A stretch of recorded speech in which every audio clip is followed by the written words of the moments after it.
ចាប់បានបកស្រាយថាទុំស្នេហាធ្ងន់ជាងផែនដីប្រដែលស្មោះប្រងប្រណីបើចាញ់ឈរស្រីត្រង់អេរិយាសុភីណាស់ថ្លៃគួរអាណិតមកផ្សងជីវិតឆ្នៃជោគវាសនាដល់ក្រុងអូនប្រឹងធ្វើការឲ្យរៀបរាលងហង្រតីបានដាំការប្រណិតមួយដើមនេះខំរាំងសាស្រោចទឹកជ្រុលពូនដីនៅតែសុខនៃត្រួយស្នេហ៍ចង់ឆៃជីភូមិរា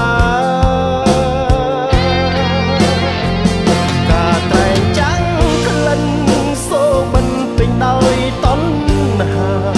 ផ្លែមួយតង10ជីវ៉ាដៃមុខភ្នែកអាបជាស្ពានប្រស្នេហ៍ចោលមួយស្ទូចមួយគិតមួយជំនួយស្រែកឃ្លានគេស្មោះនៅទោះបំពេញអូនហ៊ានព្រួយព្រើអ្វីម្លេះមិនចាំបណ្ដាំពុកម៉ែ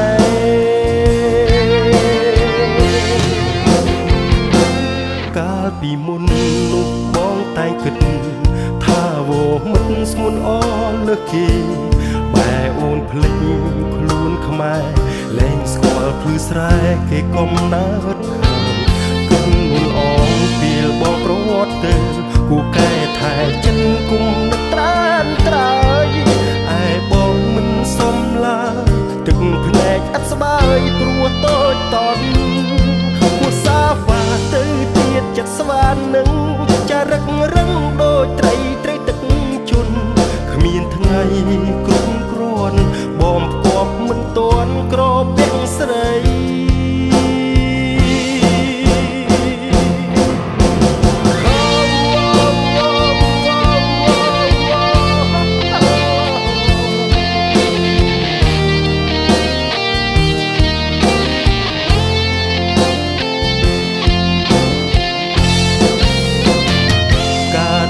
ចាំងក្លិន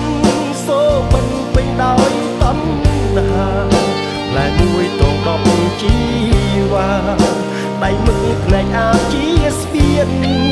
ប្រស្នេហ៍ចោលមួយស្ទូចមួយគិតពួយជំនួយស្រែកឃ្លានគេស្មោះនៅទោះបំពេញអូនហ៊ានព្រួយព្រើអ្វីម្លេះអូនស្លៀកខោខ្លីមិនចិនស្រីបិទលេខអស់អំរេះធ្វើបុណ្យឲ្យរូបមិនរិះឈ្នះគេអ្នកក្រុងញ៉ាំងមានប្រស្នេហ៍ចោល